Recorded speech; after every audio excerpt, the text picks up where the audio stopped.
விவோவோட V60 August 12 அஃபீஷியலா இந்தியாவில் launch பண்றாங்க. விவோவோட V series எத்தனை பேருக்கு பிடிக்கும், ஆனால் என்ன போன் அதில் யூஸ் பண்றீங்க அப்படிங்கிறத கமெண்ட்ல வந்து லீவ் பண்ணுங்க. ஸோ விவோ V60 இந்த டைம் கொஞ்சம் நல்லா இருக்க மாதிரி இருக்கு. என்னென்ன கொண்டு வந்திருக்காங்க அண்ட் என்ன பிரைஸுக்கு வந்து வரப்போகுது, ஸோ இந்த ஃபோன் வாங்கலாமா வேணாமா அப்படிங்கிற என்னோட ஒப்பீனியன் வந்து ஷேர் பண்ணுறேன். வீடியோ பிடிச்சிருந்துச்சுன்னா லைக் பண்ணுங்க, சேனலுக்கு மறக்காம சப்ஸ்கிரைப் பண்ணிருங்க. அண்ட் விவோ V60 ஆஃப்லைன் சீரீஸ்ல வரப்போகுது. ஸோ ஆஃப்லைன் செக்மெண்ட் அப்படிங்கிறத மைண்ட்ல வச்சு தான் இந்த ஃபோனை வந்து நம்ம பார்க்கணும். So first build and design வந்து ஸ்டார்ட் பண்ணலாம். பில்ட் டிசைன் பொறுத்த வரைக்கும் இந்த ஃபோன் பார்க்கறதுக்கு லுக் வைஸ் நல்லா பண்ணிருக்காங்க. டிசைன் கொஞ்சம் வந்து மாத்திருக்காங்க. இப்போ ரீசெண்டா லான்ச் ஆனா X200 FE மாதிரி இதோட டிசைன் வந்து ஃபாலோ பண்ணிருக்காங்க. அண்ட் பார்க்கறதுக்கு நல்லாவே இருக்கு. கலர்னு பார்க்கும்போது மொத்தம் 3 டிஃப்ரெண்ட் கலர்ல இந்தியாவில் வருது. மற்ற குளோபலா 5 கலர்ல வருதுன்னு நினைக்கிறேன். ஸோ இப்போ இந்தியாவில் கோல்டு கலர் அஃபிஷியலா இருக்கு, ப்ளூ கலர் இருக்கு, கிரே கலர் இருக்கு. கிரே பார்க்கறதுக்கு சட்டிலா இருக்கு, ப்ளூ கொஞ்சம் டிஃப்ரெண்டா வந்து பண்ணிருக்காங்க. அண்ட் கோல்டு வந்து ஓரளவு பிளைனா நல்லா பண்ணிருக்காங்க. உங்களுக்கு இந்த 3 கலர்ல எது ரொம்ப பிடிச்சிருக்குங்கிறத கமெண்ட்ல லீவ் பண்ணுங்க. பர்சனலா எனக்கு அந்த ப்ளூ கலர் ரொம்ப பிடிச்சிருக்கு.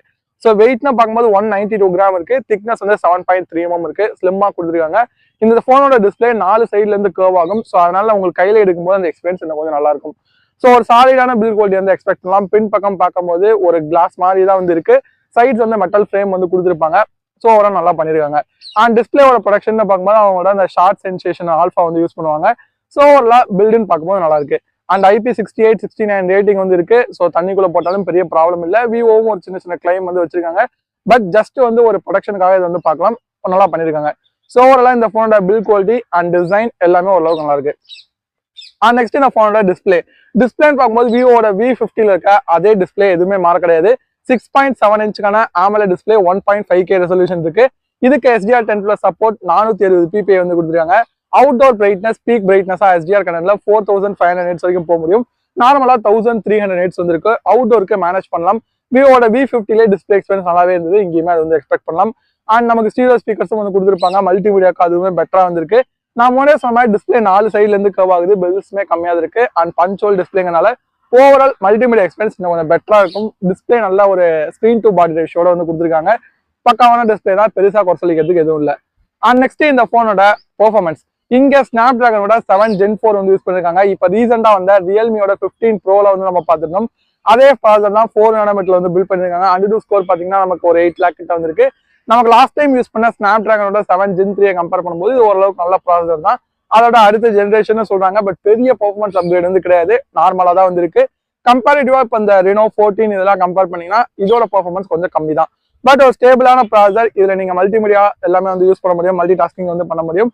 கேமிங் வந்து மாடரேட்டா வந்து பிளே பண்ணலாம். ரொம்ப ஹை கிராபிக்ஸ்ல ரொம்ப நேரம் பிளே பண்ண முடியாது. பட் மாடரேட் கேமிங் கண்டிப்பா பாசிபிள் தான். ஃப்ரேம் லாப்ஸ் இருக்காது. ஸோ ஹீட்டிங்குமே பெருசா இருக்காதுன்னு சொல்லி எக்ஸ்பெக்ட் பண்ணலாம். பெர்ஃபார்மன்ஸ் வைஸ்ல ரொம்ப ஒரு பெஸ்ட் பெர்ஃபார்மன்ஸ் கிடையாது. பட் ஓரளவுக்கு ஓகேவா கொடுத்துருக்காங்க. அண்ட் V சீரிஸ்னால ஹைலைட்டா இருக்க போறது என்ன, கேமரா தான். ஸோ கேமரான்னு பார்க்கும்போது பின் பக்கம் 3 சென்சர் இருக்கு. 3மே ஒரு நல்ல சென்சர் தான். பிரைமரி சென்சர் சோனியோட 50 MP 766 வந்து யூஸ் பண்ணிருக்காங்க IMX. இது வந்து f1.6 அப்பச்சரோட வந்து பேர் ஆயிருக்கு. இதுக்கு ஆப்டிகல் இமேஜ் ஸ்டெபிலைசேஷன் கொடுத்துருக்காங்க.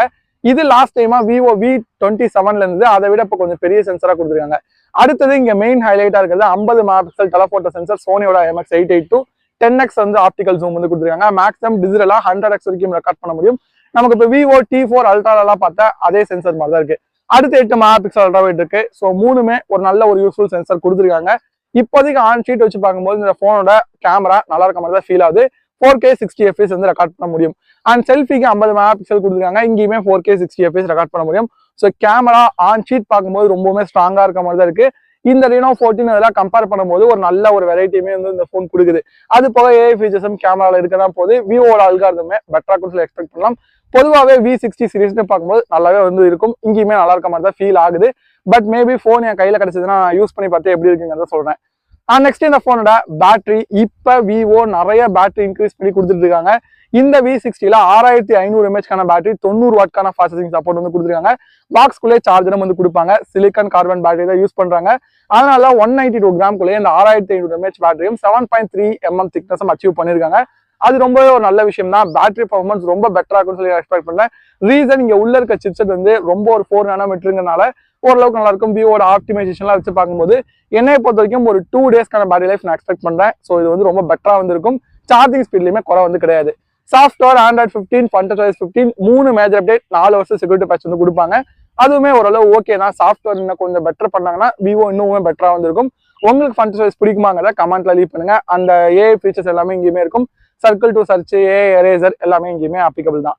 அண்ட் நெக்ஸ்ட் இந்த போனோட ரேம் அண்ட் ஸ்டோரேஜ் ரெண்ட். இந்த வாட்டி நமக்கு DDR5 ரேம் வந்திருக்கும், UFS 3.1 இருக்கும். பேஸ் கண்டிப்பா அந்த வாட்டி நான் 8/256 எதிர்பார்க்கறேன்.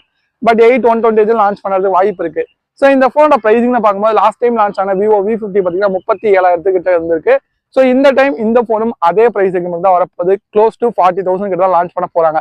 ஸோ அந்த பிரைஸ் பாயிண்ட்டுக்கு ஆஃப்லைன்ல இது ஒரு நல்ல போனான்னு கேட்டீங்கன்னா கேமரா ரொம்ப இம்பார்ட்டன்ட். விவோட V சீரீஸ்ல இருந்து ஒரு நல்ல போனா நான் எதிர்பார்க்கறேன் அப்படின்னு நினைக்கிறவங்களுக்கு மேபி இந்த போன் சூட் ஆகிறதுக்கு வாய்ப்பு இருக்கு. அண்ட் இந்த போன் கிடைச்சதுன்னா நான் அன்பாக்சிங் பண்ணி இப்போ அந்த போன் வர போற பிரைஸுக்கு எப்படி இருக்குங்கிறதையும் நான் அதுக்கப்புறம் ஷேர் பண்றேன். ஸோ இப்போதைக்கு விவோ V60 ஆகஸ்ட் 12 தான் லான்ச் பண்றாங்க. இந்த போனுக்கு எத்தனை பேர் வெயிட் பண்றீங்கிறத கமெண்ட்ல லீவ் பண்ணுங்க. ஓரளவுக்கு இன்ட்ரெஸ்டிங்கா வந்து இருக்குது.